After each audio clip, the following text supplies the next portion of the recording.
Bonjour, aujourd'hui nous allons travailler sur une partie de référence sur la défense Pirc, une partie entre Alexei Shirov de 1709 Elo et Colin McNabb de 1456 au moment de cette partie jouée en 2006 au Master de Gibraltar. Alors cette partie est intéressante parce qu'elle illustre une des meilleures variantes pour les Noirs qui aboutit à une finale légèrement favorable aux Blancs qu'il faut vraiment maîtriser et il faut vraiment connaître les déséquilibres de cette finale. Donc on va avancer, on entre dans la vente principale de l'attaque autrichienne avec F4 et on continue avec cavalier F3. Je rentre plus trop dans les détails parce que on a déjà étudié ça dans une vidéo de répertoire et dans les quelques vidéos sur les parties complètes, notamment de Judith Polgar et de Samuel Sevian. Donc je ne reviens pas. Après Petit Roc, Samuel Sevian avait continué par E5 avec une attaque dévastatrice. On continue avec Fou3 qui est la vente principale, empêcher C5. Donc la meilleure façon de préparer C5 c'est B6, Dame D2 pour continuer le développement, préparer le grand roc, parachuter la dame éventuellement plus tard en F2 une fois qu'on aura réussi, après avoir chassé le cavalier, à ouvrir la colonne H. Donc la dame pourrait coulisser vers H4. Ça c'est les plans d'attaque qu'on a déjà vu dans la partie du Judith Polgar. Et la partie du Judith Polgar justement avait continué par C5, c'était Smirin son adversaire, et on avait eu une partie sauvage après grand roc, prise, fou prend, cavalier C6. Le but c'était ça, laisser la case pour le cavalier, pas le développer trop tôt. C'est pour ça qu'on avait joué B6 plutôt que cavalier D7, par exemple. Cavalier en C6 est plus actif. On a l'impression que les blancs perdent un temps ou perdent la paire de fous, mais Polgar avait joué fou prend et H4 pour continuer l'attaque sans perdre de temps. Donc magnifique partie de Polgar à laquelle je vous renvoie. Mais dans cette partie, Colin McNabb a choisi fou B7, qui est l'autre plan derrière B6. On retarde C5 pour le moment. Ce qu'on veut, c'est d'abord forcer les blancs à pousser leur pion.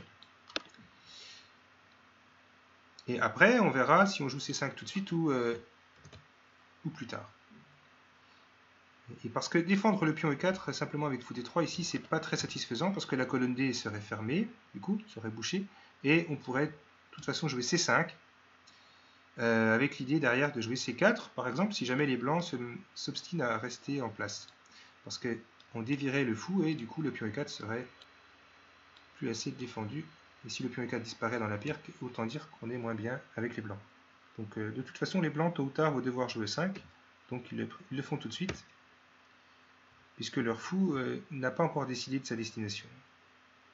Le fou doit se développer en dernier, en fait. Ça va dépendre de l'évolution de la structure de pion des noirs. Donc E5 pose une question au cavalier, déjà, qui n'a pas trop le choix. Évidemment, cavalier H5, c'est mauvais parce qu'il y a fou E2. On défend le cavalier pour ensuite menacer de jouer G4, qui n'était pas possible avant, mais là, on menace carrément de gagner la pièce, donc c'est pas bon.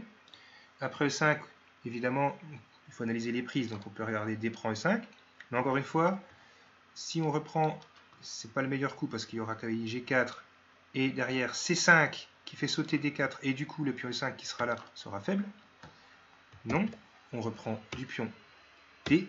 On n'a pas peur d'entrer en finale parce que ce pion là ne peut plus être contesté, il est bien défendu et ça veut dire qu'après l'entrée en finale, eh bien, on aurait un avantage d'espace, un fou qui serait enfermé et toujours un temps gagné sur le cavalier qui de toute façon va devoir bouger. Donc après l'échange des dames, on reprendrait du fou et on ferait grand roc pour occuper la colonne D. Donc on aurait plus d'espace pour nos pièces, tout simplement. Donc on ne va pas analyser ça en détail, je vous renvoie au PGN. Après D prend E5, il y a cavalier G4 qui est intéressant, mais là on va voir quelque chose d'important dans cette sous-variante, c'est de lâcher la paire de fous pour augmenter son avantage d'espace, parce qu'après l'échange cavalier B4 qui revient souvent, on n'est pas inquiet de perdre la paire de fous si en échange on a de l'espace. Donc on n'hésite pas à prendre l'espace ici et on va prendre la colonne. Donc il faut vraiment savoir dans cette ligne quel est le déséquilibre le plus important à chaque fois. Est-ce que c'est la paire de fous qui est le plus important? Est-ce que c'est l'avantage d'espace? Donc ici c'est l'avantage d'espace qui est plus important pour évaluer la position. Un pion E5 très bien défendu, donc ça veut dire que tant que ce pion E5 sera bien défendu par toutes ses pièces, le fou n'aura rien comme sortie. Donc déjà, la paire de fous, elle est divisée par 2 là. On n'a plus que ce fou-là à gérer. Donc la paire de fous, il faut relativiser des fois. Là, c'est le cas. Et aussi, on a quand même une colonne qui nous tend les bras, avec une position noire qui quand même est à l'étroit, puisque la dame n'a pas trop de cases de sortie, et plus tard on pourra même encore augmenter son avantage d'espace en jouant G4. Pour ça il faut quand même juste enlever la tour de cet alignement sur la diagonale, quand même, qui pourrait être dangereux. Donc en tout cas une position où ça ne demande pas trop de calcul, on a juste un avantage. C'est pas la peine de calculer trop. Donc après E5, le cavalier doit bouger, en fait. S'il vient en D7, ça ne change rien à un autre plan, donc on peut jouer H4 tranquillement. On a les mêmes motifs d'attaque que les parties qu'on a vues, notamment celle de Séviane, avec à cela près qu'on a des temps en plus, donc le plan est tout trouvé, on continue notre plan, et l'occupation de la colonne avec des menaces qui ne vont pas tarder à arriver. Combiné avec Grand Roc, ça va être assez rapide. Bien. Donc après 5, il reste encore cavalier 4 analysé, mais on l'a déjà vu vite fait dans la vidéo d'introduction. Ça attire le fou sur une case où il perd un temps. Et si le fou se recule simplement, bon, ben là on continue avec Grand Roc. Et H6 serait affaiblissant. H6, cavalier F3 serait affaiblissant, parce que derrière on pourrait jouer fou D3.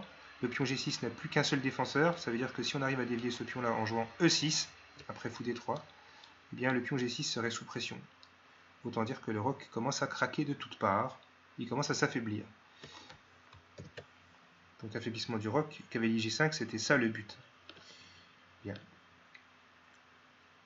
Et dans cette position-là, je l'avais déjà expliqué, après fou F5, on peut jouer G4, parce que sur fou prend, on a une attaque double, qui force les noirs en fait à rentrer dans une séquence de coups qui n'est pas bonne. Si le fou va n'importe où, on perd la tour, donc il est obligé de venir en D7. Ça empêche provisoirement la prise en A6 à cause du fou C6 qui récupérerait la tour. Mais il y a tellement de menaces qui arrivent qu'on n'a pas le temps de les parer. Le premier coup, c'est d'affaiblir le roc. Donc pour ça, on joue E6. Retenez bien ce thème, E6, qui dévie. Si le fou prend, évidemment, on perd la tour. Donc on est obligé de prendre du pion F. Et maintenant, le pion G6 n'est plus assez défendu. Et on peut créer du coup des motifs d'attaque sur le roc avec tour G1, qui enlève la tour de la diagonale. Donc première menace, c'est de prendre la tour et d'encaisser une tour nette.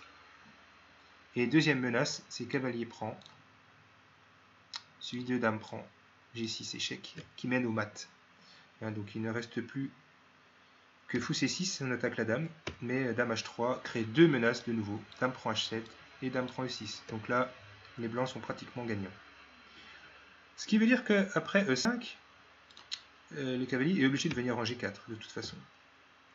Cavalier G4, et maintenant, encore une fois, très important dans cette variante, quel est le déséquilibre le plus important? C'est l'avantage d'espace et le développement rapide des pièces.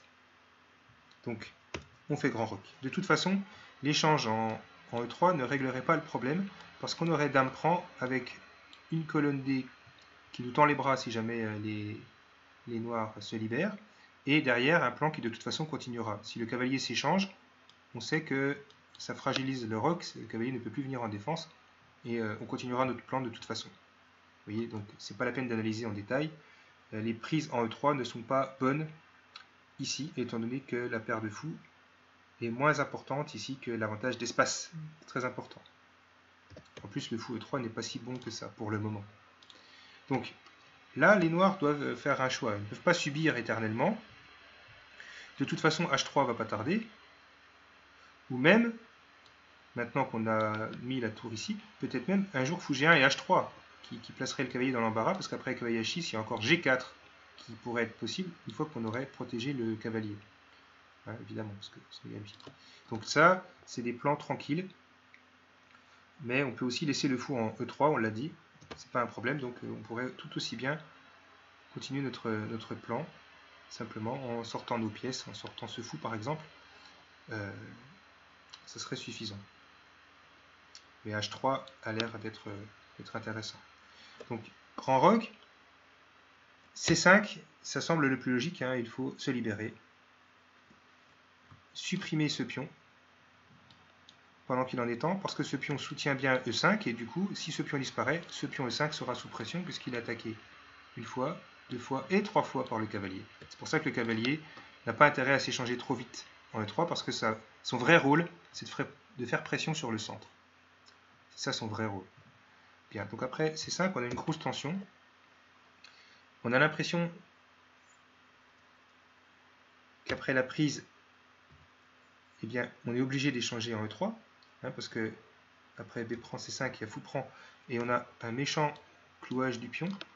On a l'impression ici que les blancs gagnent un pion. Donc, quelque part, sur D prend C5, on a l'impression que les noirs sont obligés de jouer cavalier prend E3, mais on l'a dit, après dame prend E3 et B prend, même s'il n'y a pas de pion en moins pour les noirs, c'est pas le matériel qui compte, c'est l'activité des pièces, et en particulier l'activité de ce fou. Pour le moment, le problème c'est que ce fou est enfermé, parce qu'on a réussi à maintenir notre pion en place, bien défendu. L'échange en F3, évidemment, serait mauvais, parce qu'on lâcherait la paire de fous qu'on a gagné, on pourrait reprendre du pion G, et ça perd rien du côté blanc. Surtout que la tour, évidemment, est derrière, donc de toute façon, la prise ici est interdite. On pourrait même reprendre de la dame, du coup. Donc, après B prend C5, le plan des blancs se continue tranquillement avec H4. Hein, donc là, ça va tout seul. H4, H5, prise. Et au bon moment, on pourrait même jouer E6 pour dévier ce pion, puis cavalier G5, dame H3, et on rentre en H7.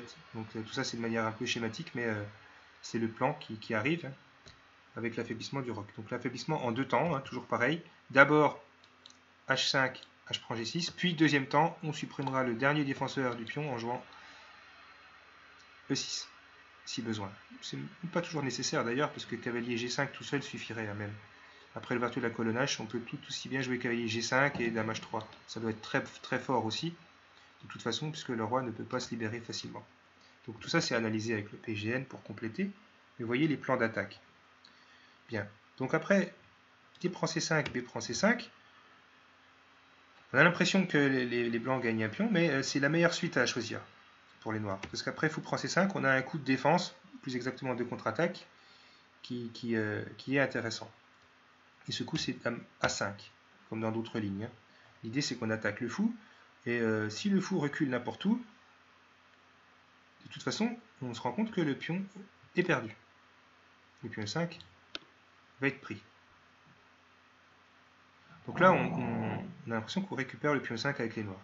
Et si on joue fou D4 pour s'acharner à garder ce pion, eh bien la clé c'est qu'il y a cavalier C6 qui menace de prendre en D4 et ensuite de prendre en E5.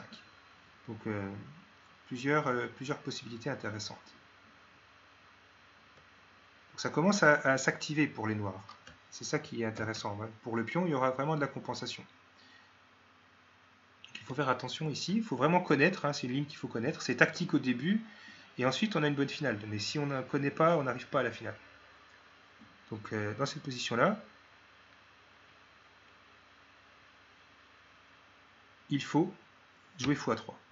Maintenir la pression, mais sur la colonne, sur la diagonale, pardon, A3, E7. Parce qu'à la fin de la variante, c'est E7 qui va être visé. Donc là, les noirs n'ont pas le choix, ils récupèrent leur pion central. Ici, il faut faire attention à ce qu'on fait. On pourrait tenter de prendre en E7. Mais fou prend E7, ça semble dangereux. Pour plusieurs raisons. Déjà, il pourrait y avoir prise en F4, suivi de la prise en C3, et éventuellement des prises en A2. Mais encore plus fort, sûrement, on pourrait avoir d'abord fou-H6, qui crée la menace fou prend F4. Il ne faut pas oublier ce genre de ressources. Et là, les noirs ont activé leur pièce. Donc c'est du contre-jeu qu'il faut éviter. Et la meilleure façon d'éviter du contre-jeu, c'est de rentrer en finale dans cette position. Donc tout ça, c'est très compliqué, hein, évidemment. Je vous renvoie au fichier PGN parce qu'il y a plusieurs variantes complexes. Il y a une autre ligne intéressante qu'il faut explorer ici, à part celle que je vous demande de chercher. Donc il y a deux solutions. La première, c'est d'entrer en finale. Et la deuxième, c'est un petit peu plus tactique et ça demande plus de calcul. Donc je vais vous demander la version simple, donc mettez pause, comment on rentre en finale et essayez de trouver les déséquilibres qui arrivent une fois que cette finale apparaît sur l'échiquier. Bien, donc on y va. Si vous avez mis pause, vous avez cherché. Maintenant, je vais donner la solution. Donc Chirov ici a joué cavalier D5. Cavalier D5 qui est très fort, parce que ça menace cavalier prend E7 échec. Ça protège bien le pion F4, ça veut dire que les coups à base de plus tard x6 ne marchent pas. Hein, donc on est obligé d'échanger les dames, de toute façon.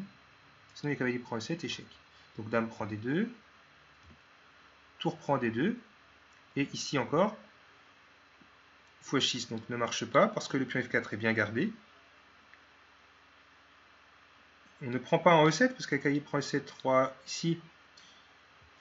La menace directe c'est fou prend.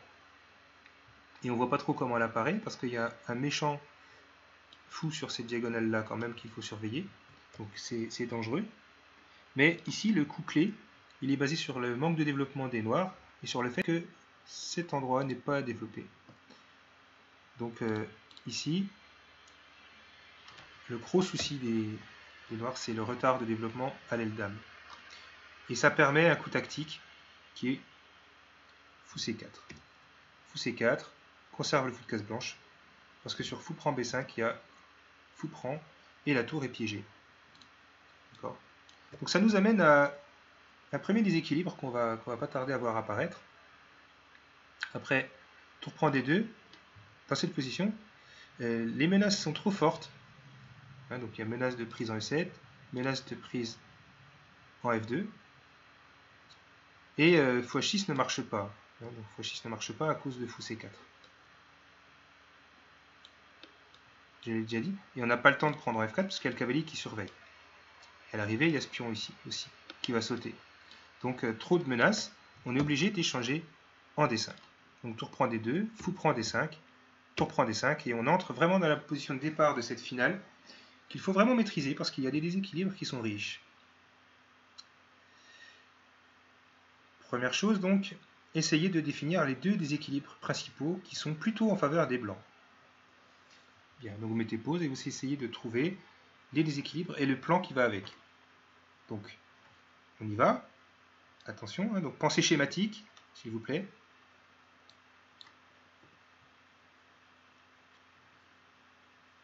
Bien, alors, premier déséquilibre qui est évident, c'est la majorité à l'aile dame. Vous savez qu'une majorité à l'aile dame est toujours plus intéressante qu'une majorité à l'aile roi quand le roi est loin. Et c'est le cas. Ce roi va mettre un temps fou avant de venir pour aider ses pions. Et la majorité, il est de 3 contre 1. Ça veut dire que si on arrive à échanger toutes les pièces, les blancs gagnent très facilement. Autre déséquilibre qui vous est venu à l'esprit, j'espère, c'est la paire de fous, qui est très utile ici puisque la position est complètement ouverte. C'est pour ça que les noirs doivent adapter leur plan à ces problématiques. On ne peut rien faire contre la majorité à l'aile dame, hein, c'est trop tard, c'est fait, mais on peut peut-être essayer de supprimer la paire de fous. D'accord? Donc le plan des noirs ici, c'est de supprimer cette paire de fous. C'est pour ça que les noirs ont choisi cavalier E3. Mais cavalier E3 ne supprime pas toute la paire de fous, en fait. Vous allez le voir. Donc, premier coup candidat, cavalier E3 pour contrer le plan, faire une fourchette entre la tour et le fou, et on a l'impression qu'on récupère le fou F1, et du coup la paire de fous s'est évaporée, et il n'y a plus qu'un seul déséquilibre à gérer, qui est cette majorité-là, sachant que les noirs, de leur côté, pourraient peut-être compter quand même sur cette majorité-là, même s'il n'y a pas de pion passé pour le moment. À part cavalier E3, quel peut être l'autre plan? L'autre plan, c'est un plan plus tactique basé sur cette diagonale. Donc ça serait fou H6. Déjà, pour se créer une majorité aussi de ce côté-là en supprimant le pion F4. Et donc la séquence qui suit est un peu forcée. Hein. Fou prend E7, fou prend F4 échec, roi B1, tour E8. Et maintenant, on se rend compte qu'au prochain coup, il va y avoir de toute façon cavalier E3, donc la paire de fous, on ne va pas pouvoir la garder. Donc la vraie question qu'il faut se poser ici, c'est quel fou garder? Le fou de case noire ou le fou de case blanche? Si on joue fou à 3, les noirs disposent d'un très fort coup qui est A6. Et dans cette position, on ne peut plus empêcher cavalier E3 qui va gagner, récupérer le fou de case blanche. Donc plus de paire de fous. Donc déjà, fou à 3 semble intéressant, mais il y a A6, et du coup, ça ne va pas. Donc il ne faut pas laisser le temps aux noirs de jouer A6. C'est pour ça que le meilleur coup, finalement, dans cette position, c'est fou G5. L'idée, c'est de garder le fou de case blanche, mais pas le fou de case noire. Puisque de toute façon, on ne peut pas garder la paire de fous, on va garder le fou de case blanche. L'idée, en effet, c'est que sur des coups comme cavalier E3, eh bien, d'accord, on a une fourchette, mais la tour E8 n'est pas défendue. Donc, coup intermédiaire, fou B5.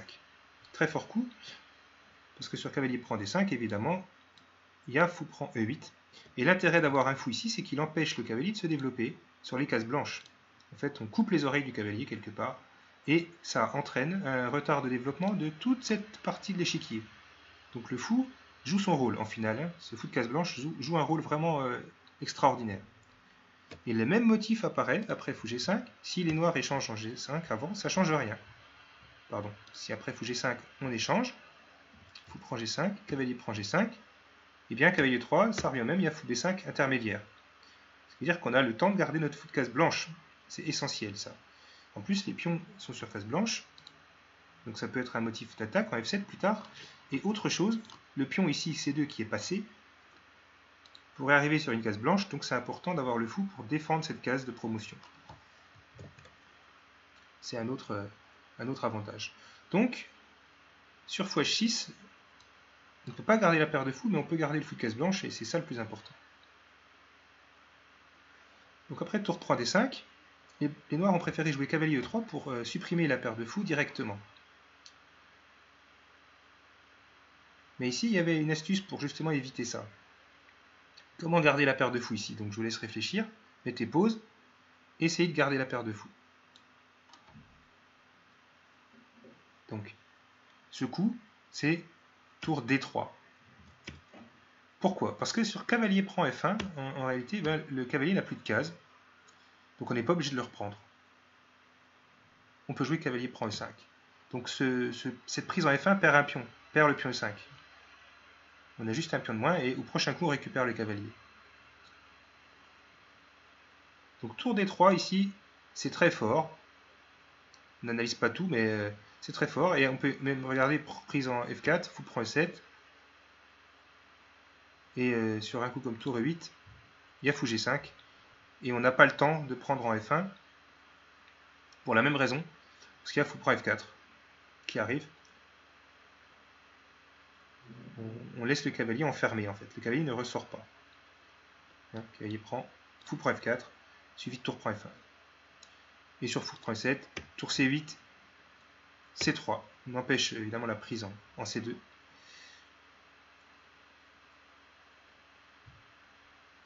Dans cette position, cavalier prend F1 est possible.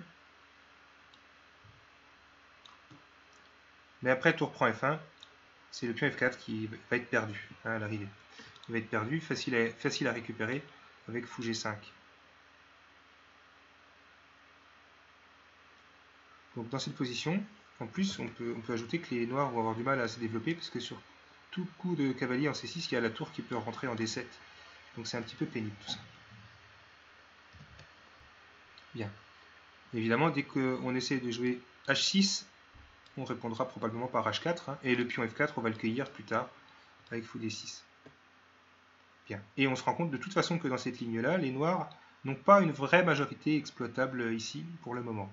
Alors que les blancs, de leur côté, ont 3 pions contre 1, donc leur plan sera de valoriser cette majorité. On va regarder comment Chirov s'y est pris d'ailleurs dans la partie, parce qu'on est revenu à une position un petit peu similaire au niveau du thème. Chirov n'a pas joué tour D3, tour D3 c'était le coup le plus ambitieux. Sur cavalier E3, il a joué tour D2, et maintenant les noirs ont pris en F1. J'accélère un petit peu, il y a d'autres variantes, mais je vous renvoie au PGN. Cavalier prend F1. On va arriver directement à cette finale intéressante. Donc l'intérêt c'est que maintenant, contrairement à tour D3, évidemment, si on prend en E5, c'est une gaffe parce que le cavalier peut revenir en E3. Ce qui n'était pas possible avec la tour ici. Bien, donc cavalier prend F1, maintenant on est obligé de jouer tour prend. Et vous allez voir, donc on va avancer un petit peu, cavalier C6 pour défendre E7, cavalier prend E5, cavalier prend E5, F prend E5 et fou H6. On a l'impression que les blancs ont gaffé en prenant au centre, mais c'est pas ça leur objectif. Leur objectif, c'est de sacrifier la qualité pour avoir un monstre sur case noire et toujours les 3 pions qu'on va essayer de valoriser très rapidement. En tout cas très facilement. Ça va peut-être prendre du temps, mais ça va être assez facile. Parce qu'après fou H6 qui cloue la tour, donc qui gagne la qualité, il y a fou prend E7, tour B8, tour F2, et le fou peut venir défendre son pion. Donc non seulement le pion est bien défendu, la case D8 est bien couverte, mais maintenant le roi est à l'étroit. Ce qui veut dire que dans certains cas, si jamais on arrive à mettre une tour en D8, ça pourrait créer des réseaux de maths. C'est-à-dire que cette tour-là serait obligée de rester sur la 8e rangée pour surveiller cette rangée. Hein. Si la deuxième tour arrive un jour à venir en D8, on est mal. Donc c'est-à-dire que cette tour serait paralysée sur la défense du roi. Hein, imaginez que ce fou est disparu et que cette tour est disparue. Et pendant ce temps, comme cette tour-là est immobilisée sur la 8e rangée, on a tout le temps de créer notre plan de gain avec les pions et notre roi qui se faufilerait donc pour accompagner les pions. Le roi contre la tour, il pourrait rapidement accompagner ses pions et créer un pion passé très avancé. Donc ça gagne. Donc le plan des noirs, ça va être d'échanger, si possible, hein, donc échanger une paire de tours pour éviter cette menace. Donc on va continuer après tour D5. Hein, donc l'idée c'est ça, c'est d'échanger toutes les tours des blancs. Si on arrive à échanger toutes les tours des blancs, eh bien cette tour pourra aller où elle veut. Donc elle pourrait essayer de s'infiltrer, mais on va voir que ça ne suffira pas. Le roi tout seul va accompagner ses pions en fait. Donc après tour D5, C4, tour C8 clouage, B3, tour C6, G4. Donc attention, G4 c'est vicieux, ça menace de forcer les noirs à prendre une décision. Hein. Si on laisse les blancs jouer G5, évidemment, et ben, du coup on garde notre tour. Donc maintenant on est obligé d'échanger. Hein, les blancs ont forcé l'échange. Tour prend, fou prend, roi prend. Et on arrive dans cette finale qui est gagnante hein, en réalité pour les blancs, puisque pour la qualité, on a déjà 2 pions. Et surtout, le dernier déséquilibre est décisif. Parce que le roi va avoir du mal, va prendre beaucoup de temps à arriver à la rescousse. Hein. Donc ce roi-là va arriver beaucoup plus vite à l'aile dame pour accompagner ses pions. Donc le plan des blancs, c'est simple. C'est avancer B4. Et pour ça, il faut juste protéger ce pion. Donc là, on va faire une série de mini-plans. On va protéger avec le roi et avancer à chaque fois les pions en refoulant la tour. Donc si le roi arrive à s'infiltrer sur ces cases-là, la partie est techniquement très facile à gagner. Hein. Donc on va voir, après roi F8, roi C3, tour A6 pour essayer de se créer du contre-jeu, A4, évidemment on ne recule pas le roi, hein. Le roi il est là pour avancer au centre, on centralise. L'intérêt pour les noirs c'est qu'on a retardé B4, en fait c'est pour ça qu'on a voulu venir ici. Pour faire pression sur A4, B4 est ralenti. Le problème, c'est que ça ne va pas tenir. Hein. Le roi va rapidement venir au contact de la tour, plus vite que le roi noir. Donc même si le roi se rapproche, C5, roi D7, roi C4, eh bien, si on ne fait rien au prochain coup, le roi va chasser la tour et on va continuer notre plan. Hein, puisque la tour ne peut pas du tout s'infiltrer pour aller récupérer ces pions-là. C'est ça qui est important. Donc la finale est gagnante maintenant. Et même après roi C6, B4 est toujours pas possible, on a l'impression qu'on passe pas, mais il va y avoir un Zugzwang bientôt, avec fou E7, tour A5, c'est les seuls coups qu'on peut jouer. Dès qu'un coup comme H6 arrive, eh bien, on pourrait, sur H6 par exemple, jouer tout à fait fou H6, qui oblige H5, et sur H5, on ferme avec G5, et bientôt les noirs auront plus de coups de pion. Donc il y aura un Zugzwang bientôt, vous allez voir, comme dans la partie. Tour A5. Sur H5 d'ailleurs, il y a un Zugzwang qui va arriver pareil. H5, prise, H4. Et bientôt on n'a plus de coups à part l'aller-retour entre les deux cases. Parce que dès que le roi s'en va, eh bien le fou sera plus là de toute façon. Le roi va pouvoir venir en Bessar. Donc bientôt fini la partie après fou E7, tour A5, G5. On prive les noirs de coups de pion. Donc on prépare le Zugzwang. Tour A6, fou D6, tour A5, on n'a rien d'autre de toute façon. Et maintenant, roi B4. Ça gagne techniquement, parce qu'après tour A6, on a un coup de réserve. Hein, on a un coup en réserve. On pourrait jouer un coup de fou d'ailleurs aussi. On pourrait jouer un coup de fou si on voulait. Donc on pourrait jouer fou F8 et Zugzwang, parce que les noirs sont obligés de jouer leur roi. Ce qui veut dire que derrière, ils laissent la case B5. Donc là, H4, ça revient au même. Roi B7 forcé, et maintenant on rentre. Et la tour est obligée de quitter la colonnade. Ce qui veut dire qu'on peut pousser B4.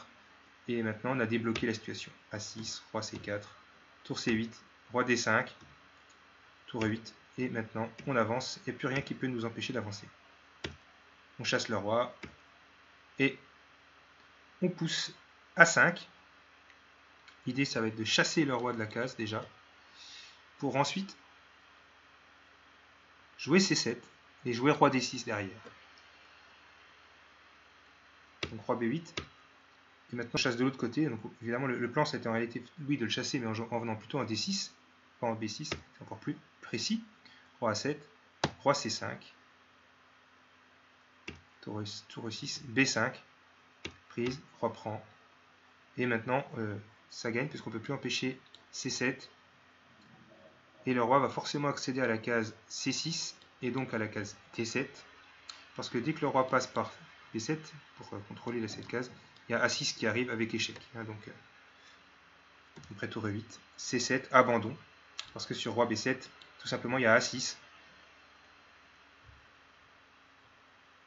Et après, des coups comme roi C8, on peut jouer roi C6 suivi de A7, A8 qui gagne. Hein. Il y a encore des pions, donc c'est même pas la peine de chercher des pattes ici. Et dans cette position-là, après A6, si le roi vient de l'autre côté, on passe en D7 et ça gagne. Puisque le roi ne peut plus venir au contact de la case B7 pour protéger C8. Donc en fait, ça gagne facilement. Et même si la tour arrive à venir en C8, de toute façon, tous ces pions-là sont condamnés. Donc le pion C7 est trop fort. Donc dans cette position, évidemment, même déjà dans cette position, les noirs ont abandonné. Donc une partie de référence qui illustre quand même plusieurs thèmes importants. Hein. Donc la majorité à l'aile dame, comment on l'exploite, la paire de fous, donc assez riche à étudier. Voilà, donc revenez bien sur le fichier PGN parce que je n'ai pas vu toutes les variantes évidemment. C'est plus compliqué que ça, surtout en milieu de partie. Voilà, ça sera tout.